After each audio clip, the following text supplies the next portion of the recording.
Rumah Sakit Karya Medika 2 Bekasi, Jawa Barat merupakan salah satu rumah sakit yang mengakui adanya vaksin palsu dan membuka posko pelaporan bagi pasien-pasiennya. Hingga Minggu sore sekitar 300 pasien telah mendaftarkan diri di rumah sakit tersebut. Pihak Rumah Sakit Karya Medika 2 telah mengatakan akan bertanggung jawab penuh atas adanya vaksin palsu di rumah sakit tersebut.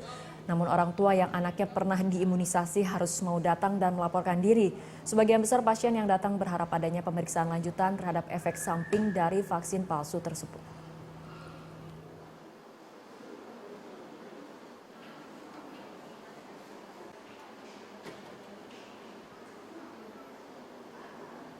Ya pemirsa, kita akan kembali berdiskusi dengan Ketua Satgas Penanggulangan Vaksin Palsu Ibu Maura Linda Sitanggang yang telah terhubung di ujung telepon. Ibu Maura, ini sebetulnya apakah semua bayi yang menjadi korban vaksin palsu akan divaksinasi ulang atau ada yang kemudian diprioritaskan? Maaf, nggak kedengaran. Ya, Bu Maura, apakah semua bayi yang menjadi korban vaksin palsu diwajibkan untuk divaksinasi ulang atau ada kemudian kasus-kasus yang memang harus diprioritaskan? Oh iya, saya pikir semua yang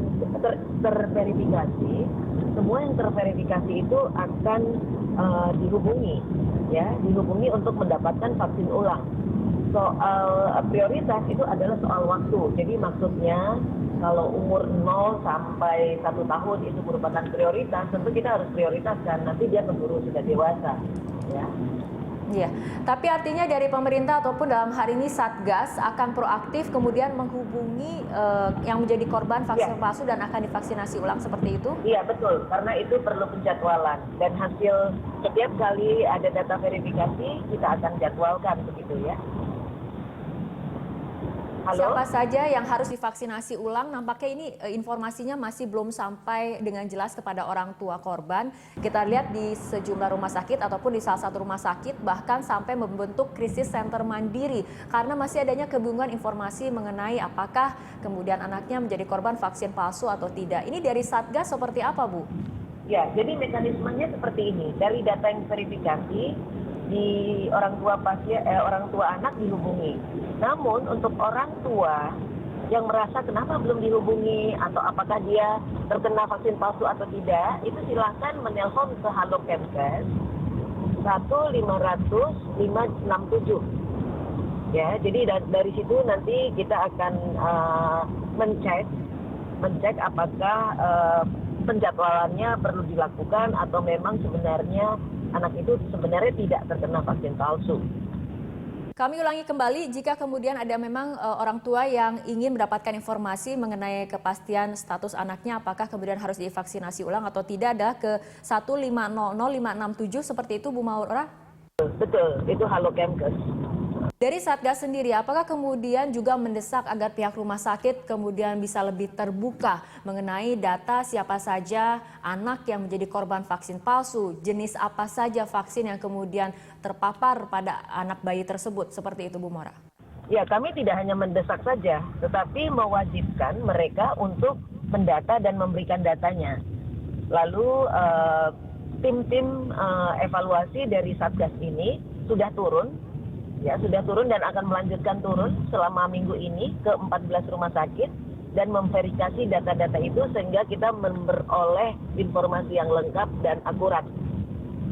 Untuk hari ini bayi yang mendapatkan vaksinasi ulang ada sekitar 20 seperti itu, Bu Maura?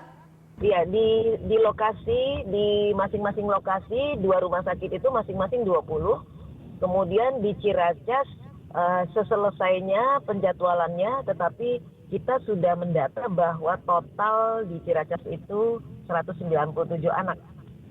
Dan vaksinasi ulang ini akan kemudian berlangsung berapa lama? Apakah kemudian sampai semua anak memang sudah mendapatkan vaksinasi ulang yang memang terpapar vaksin palsu?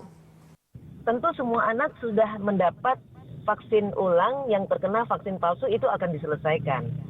Ya. Dan kalau halo? Ya. ya. Penjadwalan berikutnya misalnya pada waktu dia usia sekolah akan dapat vaksin sekolah, itu tentu akan sesuai dengan penjadwalan yang seharusnya memang dilakukan.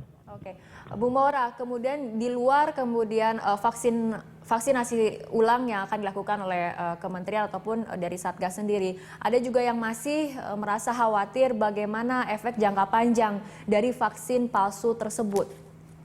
Iya, sebenarnya itu tergantung daripada isi vaksin tersebut, ya. Dan Badan POM sudah melakukan pengujian, isinya adalah vaksin juga tetapi vaksin lain atau vaksin yang sama dengan kadar yang kurang seperti itu. Atau hanya NaCl yang isinya tidak ada sama sekali. Jadi di dalam hal ini efek jangka panjangnya itu sangat minimal lah, dan saya pikir tidak signifikan. Apakah ini akan juga ada pemantauan untuk jangka panjang juga bagi para korban ataupun bayi yang terpapar vaksin palsu untuk memastikan bahwa memang tidak ada sama sekali efek negatif di jangka panjangnya? Sebenarnya efek yang diharapkan itu adalah kekebalan, ya, bukan efek toksik. Nah, efek kekebalan ini dari setiap anak itu sudah merupakan sesuatu kewajiban, ya, itu namanya imunisasi wajib. Jadi karena dia sudah pernah terkena vaksin palsu, itu dilakukan vaksin ulang atau catch up. Selanjutnya tentu dia tenaga kesehatan akan meyakinkan bahwa anak ini akan mendapatkan memberikan keterangan tentang imunisasi wajib yang harus dilakukan seterusnya. Bu Maura, ini untuk rumah sakit tadi ada 14 rumah sakit yang memang menyebarkan vaksin palsu ataupun korban-korbannya mendapatkan vaksin palsu dari 14 rumah sakit ini. Apakah kemudian tindakan yang dilakukan oleh Satgas? Satgas itu ada bidang-bidangnya, ada bidang investigasi, ada bidang untuk akses kesehatan, kefarmasian, organisasi, ada bidang dari komunikasi publik. Nah, untuk 14 ini yang saat ini sedang dalam proses hukum, tentu itu berlanjut terus. Kemudian apakah ke-14 rumah sakit ini sudah dilarang sama sekali untuk memberikan vaksin atau bagaimana? Yang jelas vaksin yang ada di rumah sakit ini itu sudah diamankan, ya. Dan selanjutnya mereka harus melakukan pelaporan, wajib melakukan pelaporan, dan itu di audit, karena rumah sakit ini juga melakukan pelayanan kesehatan di luar imunisasi.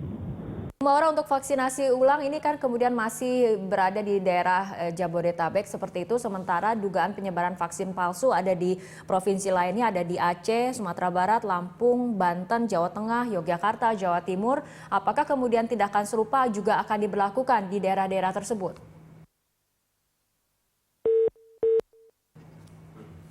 Bu Maura? Ya, pemirsa, kami mohon maaf nampaknya gangguan ataupun hubungan telepon dengan Ketua Satgas Penanggulangan Vaksin Palsu Ibu Maura Linda Sitanggang terputus. Namun demikian perbincangan kami dengan Ibu Maura Linda Sitanggang membahas mengenai vaksinasi ulang.